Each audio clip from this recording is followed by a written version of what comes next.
Bonjour à toutes et à tous. Dans cette nouvelle vidéo, on va essayer de faire un peu de cartographie en utilisant un fond de source sur lequel on va essayer de faire cette cartographie numérique en utilisant les vecteurs. Donc, les vecteurs dans ce sens, c'est-à-dire dans le logiciel ArcMap, c'est de créer des shapefiles, des fichiers de forme ou des classes d'entités dont l'extension est SHP. Alors, pour faire, je vais déjà chercher ma donnée en utilisant le ArcCatalog. Donc, le voilà le dossier.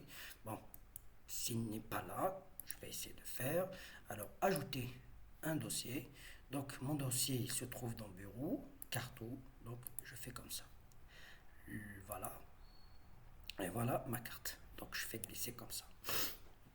Alors, vous voyez cette carte, c'est une carte géologique. On ne va pas travailler sur toute cette carte. On va essayer de choisir une petite zone.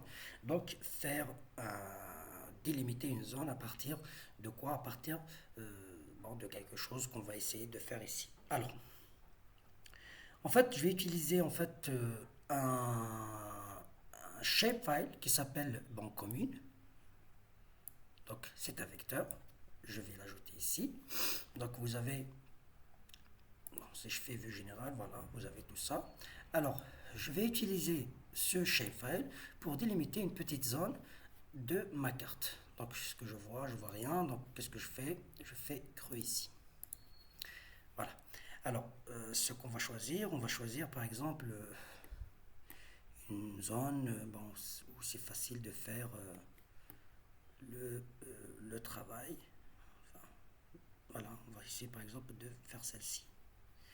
Alors, pour faire simple, je vais utiliser ça pour découper ce fond de carte ou cette carte géologique. Alors, comment je vais faire? Déjà, il faut chercher cette zone. C'est-à-dire le nom, je vais utiliser ces attributs pour en fait la chercher et l'extraire à part, comme un shapefile à part de commune, ou juste la sélectionner et utiliser un outil qui me permet en fait de découper à partir d'une entité sélectionnée, d'une géométrie sélectionnée. Donc, premièrement, je vais afficher les noms. Donc, à partir d'étiquettes, je vais essayer de détecter directement, on va voir. Bon, il me donne des chiffres. Alors, bouton droit, propriété.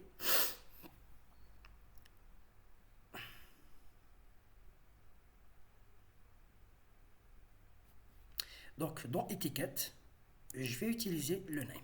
Voilà, je fais comme ça. Bon, je laisse tout ça par défaut. Ça ne m'intéresse pas de faire maintenant tout ça. Alors, c'est easy netleta. Netleta. Voilà. Alors, qu'est-ce que je vais faire? Je vais utiliser identifier. Je clique pour faire quoi en fait? Pour copier ce nom. J'en aurai besoin. Alors, pour l'extraire, enfin pour la sélectionner, il y a pas mal de manières, mais je vais vous donner une manière assez où vous pouvez l'utiliser ailleurs. Donc, je vais ouvrir la table attributaire. Comme il y a 1541 lignes, c'est-à-dire 1541 géométries, bon courage pour trouver ce nom.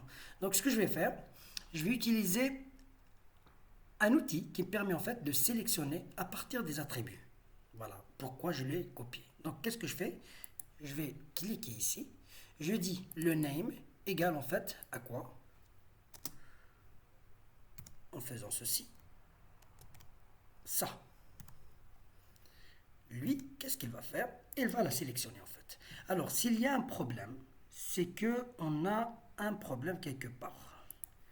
Alors, excusez-moi, ce que je vais faire, je vais name. Si ça ne marche pas dans ce sens, est-ce qu'il y a un problème? Peut-être que j'ai ajouté quelque chose qui ne va pas. Alors, voilà. Moins que, pour lui, ça c'est... Ouais. En fait, pour lui, pour lui, cette petite... Pour lui, bon, on va essayer de faire autrement, on va voir. Alors, je vais ajouter toutes les valeurs. je vais chercher le T. Voilà, on va voir s'il peut. Alors, T ici, très bien. Donc, ça commence par T. Ouais. Voilà, regardez ici. Alors, il y a une différence quand même, hein. Pour lui, voilà, c'est ça en fait. Je clique. Alors, je fais comme ça. Et il la sélectionne. Je ne sais pas pourquoi l'identificateur, si vous voulez, il me l'a donné différemment de ce qu'il y a ici. Bon, c'est pas méchant. Donc, j'applique. Voilà mon entité. Enfin, ma commune, elle est sélectionnée. Alors, comment je vais faire? En fait, je vais essayer de l'extraire à part.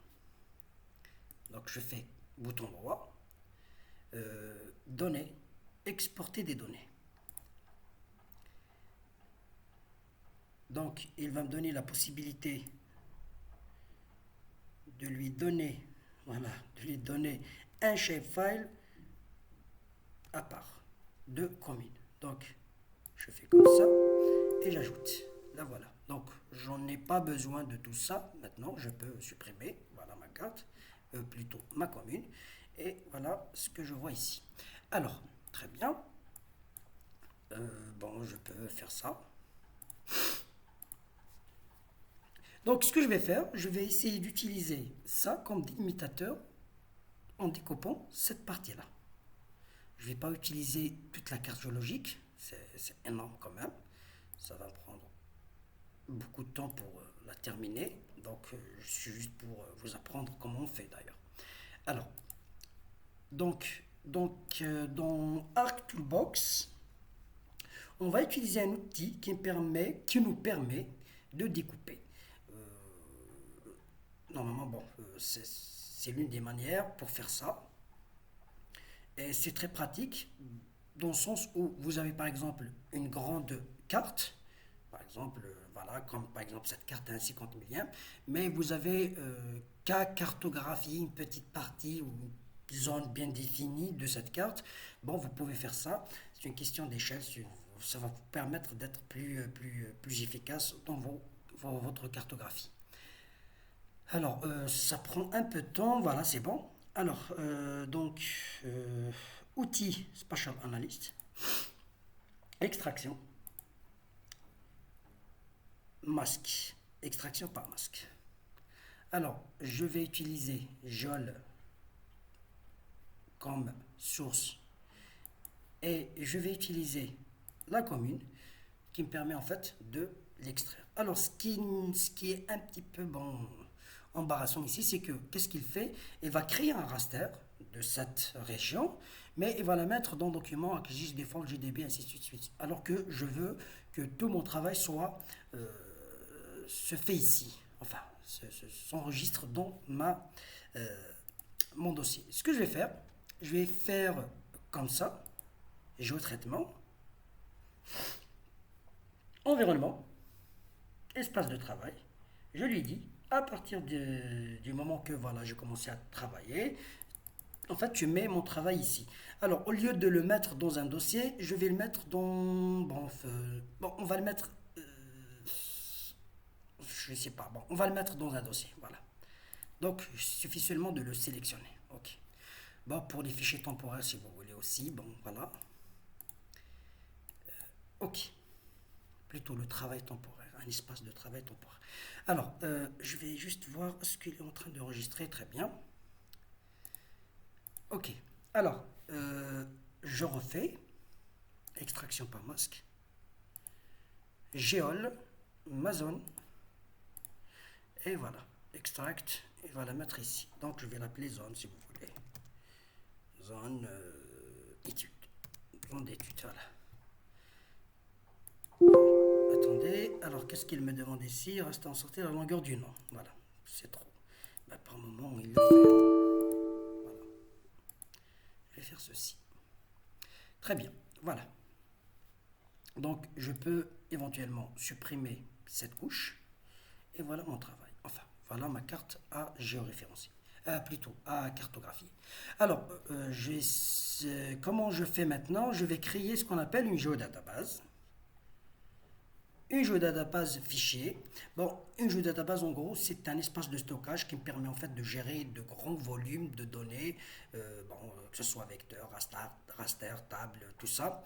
C'est très efficace en termes de fluidité, voilà, de traitement, de rapidité de la donnée. Alors, je vais utiliser géodatabase fichier. Je vais essayer de faire cartographie. OK. Voilà. Ici, dans géodatabase, bouton droit, nouveau, classe d'entité. Classe d'entité. Donc, je vais faire je vais dessiner de la stratigraphie. Bon, je vais faire un peu de stratigraphie plutôt.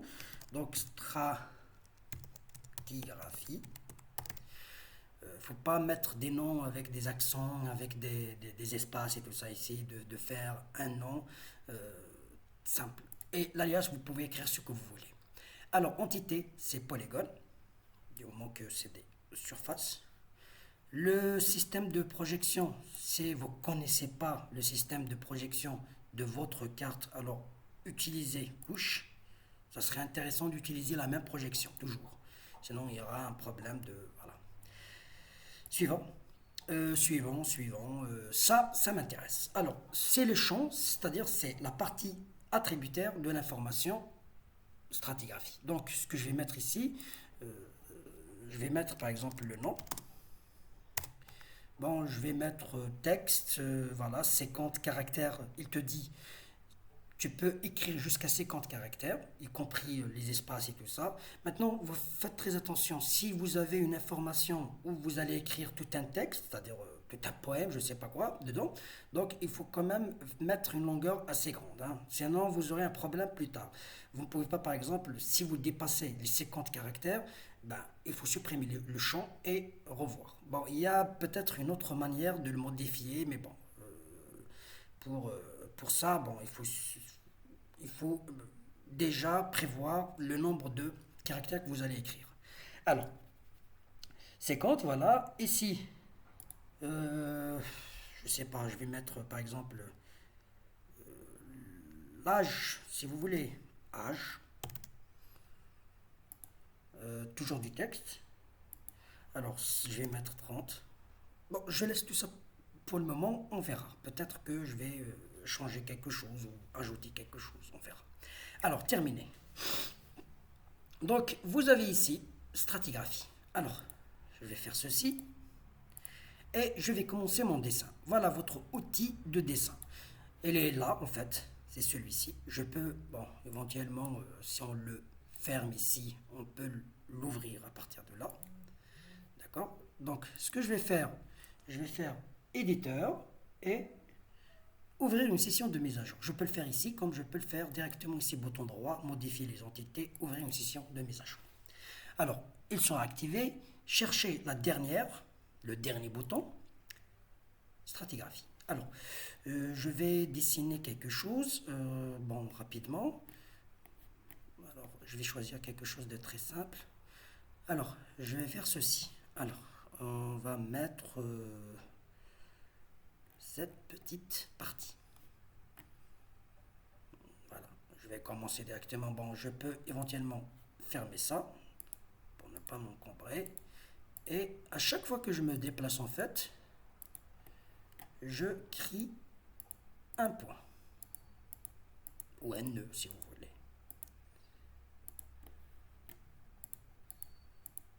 Ok, et une fois terminé, double-clic. Maintenant, comment écrire l'âge et tout ça et le nom? Alors, il faut déjà définir ce que j'ai dessiné. Je ne sais pas ce que c'est. Alors, je devrais peut-être ajouter l'image. Alors, là, voilà. Donc, ça sera, c'est quoi ça? C'est quoi ça? C'est quoi ça? C'est un X, en fait. Alors, X, c'est quoi X? Donc, je vais l'ouvrir ici. Autrement, bouton droit, ouvrir Zernos. Voilà. X, il est quelque part ici. Hein. Alors, c'est des filades, conglomérats, quartzites, des terrains azoïques. Alors, je vais écrire ici. Alors, comment l'écrire en fait?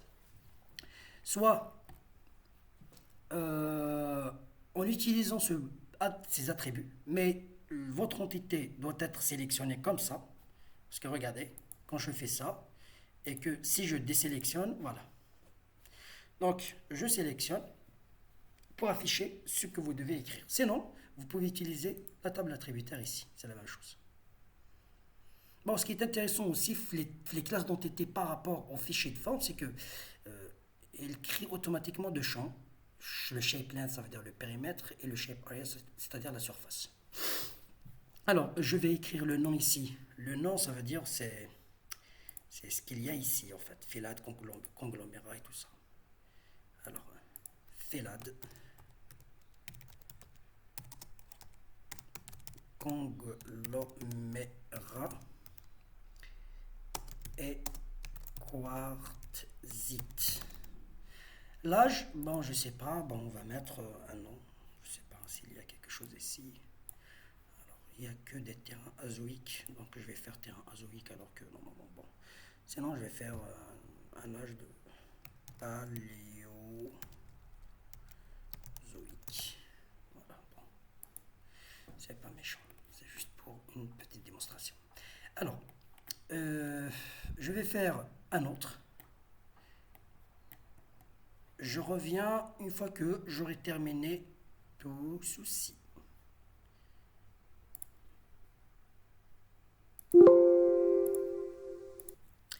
Alors, je viens de dessiner cette couche, mais bon, je me suis, on va dire, je me suis trompé parce que normalement on devrait avoir une seule géométrie, alors qu'ici j'en ai deux. Ça arrive parfois quand on a une grande surface, un grand polygone à vectoriser. Parfois, voilà, on s'arrête brutalement et tout. Donc, ce que je vais faire, je vais essayer de régler ce problème-là. Donc, ici, on a en fait deux géométries qui sont complètement différentes et pourtant c'est la même information, c'est-à-dire c'est la même couche géologique. Qu'est-ce que je vais faire? Je vais utiliser un outil qui me permet en fait de combiner les deux en essayant plutôt d'éliminer ce vide, par exemple. Voilà. Dans un premier temps, je dois les sélectionner tous les deux. Alors, je peux faire directement comme ça. Sinon, avec Shift, clavier, je les sélectionne tous les deux. Alors, je vais faire éditeur, combiner. Bon, peu importe, je vais faire juste OK.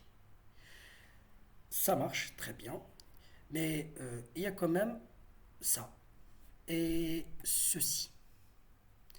Donc je vais essayer de le régler. Comment je vais le régler? L'ajuster. Je vais utiliser ce qu'on appelle les sommets. Les sommets, ça veut dire les points, en fait, je vais les afficher. Je vous ai dit, à chaque fois que je clique, je crée des points. Donc, ou des sommets si vous voulez. Donc je clique ici et j'ai ça. Alors par exemple, pour celui-ci, comment je vais faire? Je vais essayer de l'ajuster en l'insérant, en le mettant au niveau de limite de ma couche. Alors, en cliquant en fait ici, on aura cette petite outil qui permet en fait soit d'ajouter, soit de supprimer, bon, autre chose aussi. Alors, je vais utiliser ce plus en créant des nœuds, comme ça. OK. Puis, je clique droit, sinon je reviens ici, et je fais cutter ces points-là. Bon, je refais. Très bien. Voilà.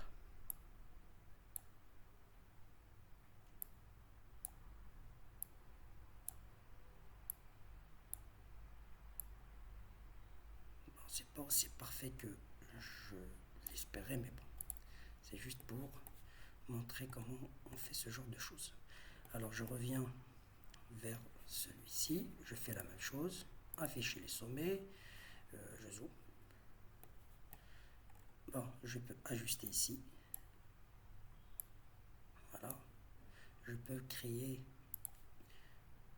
un meilleur dessin, nécessite un meilleur, enfin, nécessite plutôt un zoom qui permet en fait de modifier, enfin avoir un bon dessin. Alors, je vais ajouter des nœuds un peu partout ici. Puis je clique et je fais ceci par exemple. Alors, bon, je reviens. Voilà, sélectionner pour avoir une meilleure visualisation. Ok, voilà. Pardon, je revois, je refais plutôt, voilà. Et voilà, très bien. Bon, je peux éventuellement ajouter des champs, comme, enfin plutôt des nœuds, parce que bon, c'est pas vraiment joli, mais bon. Ok. Ça, c'est ce qu'on appelle perfectionner votre dessin. Ok. Voilà. Alors, j'ai dessiné la grande couche. Maintenant, je vais la nommer, mais bon, avant de la nommer, je vais vous montrer autre chose ici. Regardez, cette couche, elle est complètement différente de l'autre, c'est-à-dire de ceci. Or, elle est inclue dedans. Donc, ce que je vais faire, je vais la dessiner comme ça. Ok.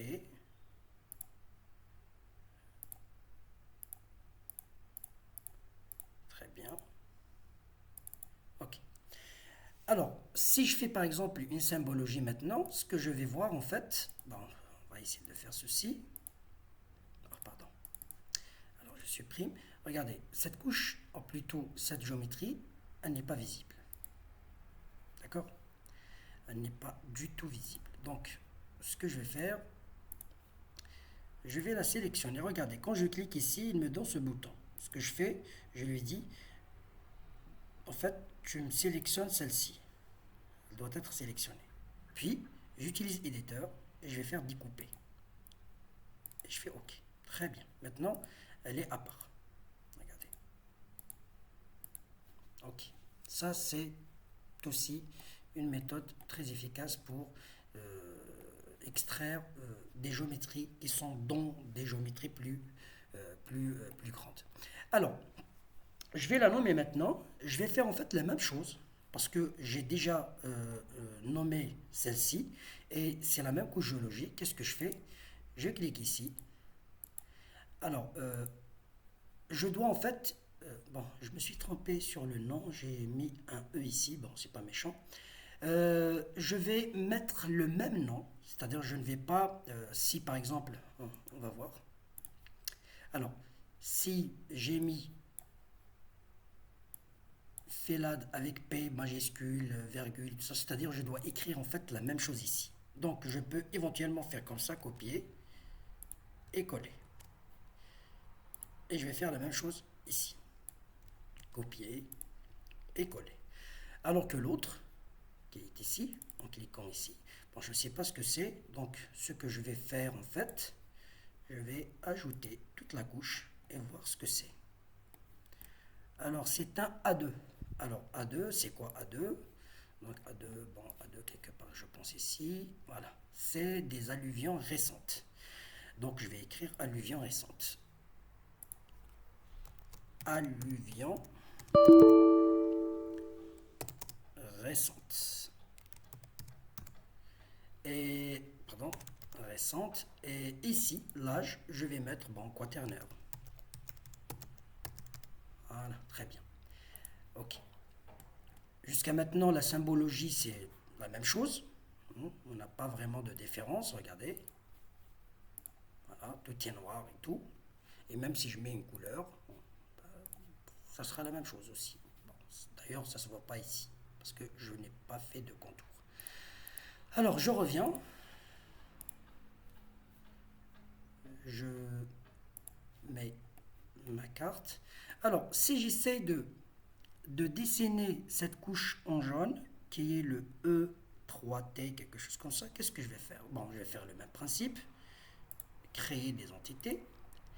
Alors, ici, je peux utiliser un outil très intéressant qui me permet en fait de retracer au lieu de redessiner, c'est-à-dire cette limite, je vais essayer d'utiliser ce mode qui me permet en fait de retracer carrément ce que j'ai fait, ce qu'on appelle le traçage ici. Alors, en cliquant sur un nœud dès le départ, regardez.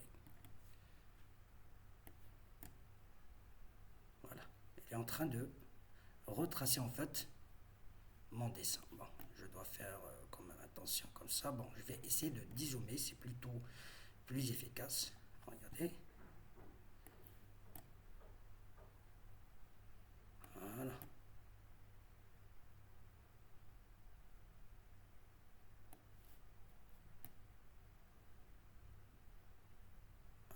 Allez, voilà. Alors, ça s'arrête ici en fait. Voilà. Ça s'arrête ici. Voilà, quelque part ici. Donc, bon, je vais cliquer ici. Et pour, c'est-à-dire reprendre mon dessin, c'est-à-dire désactiver le traçage, je clique ici et je dessine ma couche. Voilà, comme ça.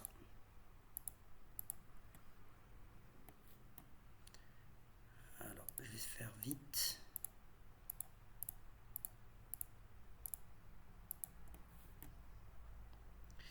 Alors là, il y a quand même un petit problème, c'est que cette couche, elle est différente de l'autre. Voilà, c'est-à-dire il n'y a pas de continuité ici. Ce que je vais faire ceci, puis je vais remodifier plus tard mes couches, ou plutôt mon dessin.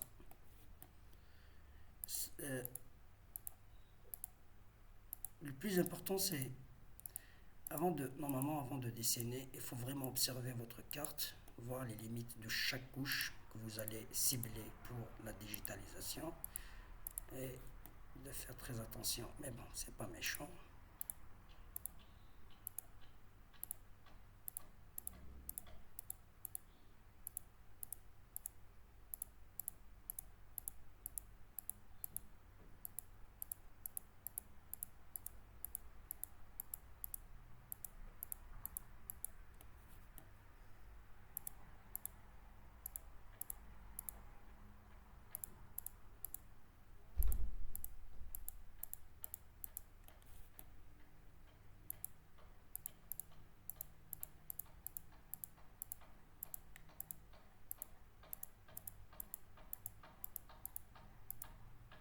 Alors, bon, je vais la terminer ici pour revenir plus tard. Maintenant, je peux utiliser aussi le traçage.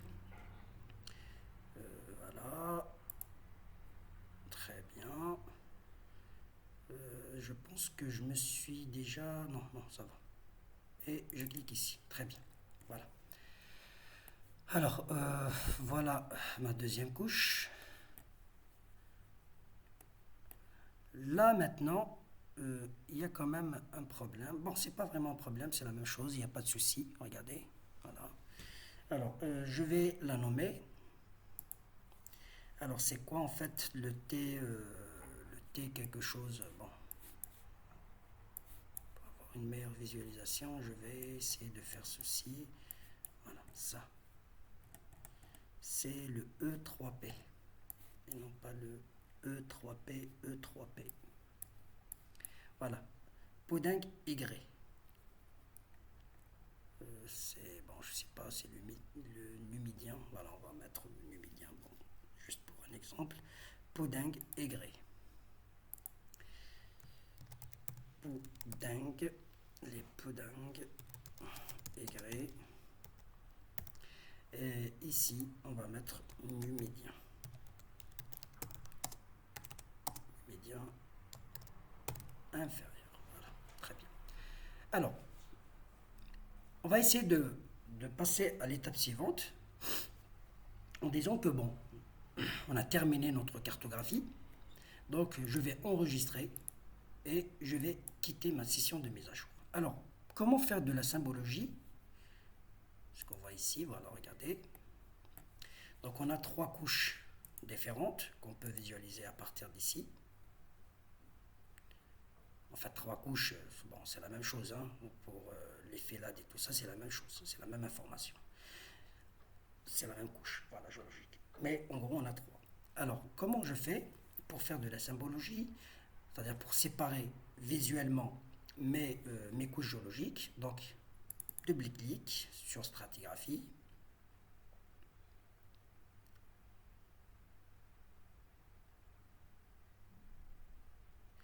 Je vais aller à symbologie. Donc, dans catégorie, je lui dis, en utilisant en fait l'âge ou le nom, c'est comme vous voulez, donne-moi, bon, je ferme, enfin je décoche celle-ci, tu ajoutes toutes les valeurs qui existent à partir de ce champ de valeurs. J'aurai ça. Alors, pour faire des couleurs qui conviennent, donc je clique ici. Alors pour le numidien, on l'a mis en jaune, donc je vais mettre un jaune. Pour le paléozoïque, on va mettre, bon, on va mettre quelque chose de rose si vous voulez, voilà, avec son couleur ici, enfin de violet plutôt, quelque chose comme ça. Et quaternaire, je vais mettre, bon, je sais pas, je vais mettre par exemple, on va mettre par exemple du gris si vous voulez. Alors, enfin, pas de contour. Alors, la disposition, normalement le quaternaire elle devrait être en premier, donc je fais le remonter, bon, le numidien, puis le paléozoïque. Voilà, je fais OK. Voilà. Voilà votre carte. Vous pouvez ajouter, ajouter une étiquette. Bon, l'étiquetage, bon, ici, bon, c'est un petit peu long. On aurait aimé ajouter un champ qu'on va appeler peut-être code. On va mettre le Q, le X et tout ça. Donc, ce que je vais faire, je reviens ici. Alors, propriété. Je peux ajouter un champ que je vais appeler code. Alors texte, ça ne sera pas 50, ça ne dépasse même pas 5 caractères. Donc je vais mettre 5. Voilà, OK. Et ici, dans mon code, je peux éventuellement ajouter mes codes ici. Alors je ne peux pas écrire, il faut activer l'éditeur. Alors stratigraphie toujours. Alors pour le paléozoïque, on va mettre le X. Pour le quaternaire, on va mettre le Q. Pardon. Et pour le numidien, bon, on va mettre il m'a dit E3P, quelque chose comme ça. Voilà. Donc, j'enregistre, je quitte, il me demande d'enregistrer, je lui dis oui. Alors, je reviens ici. Et étiquette.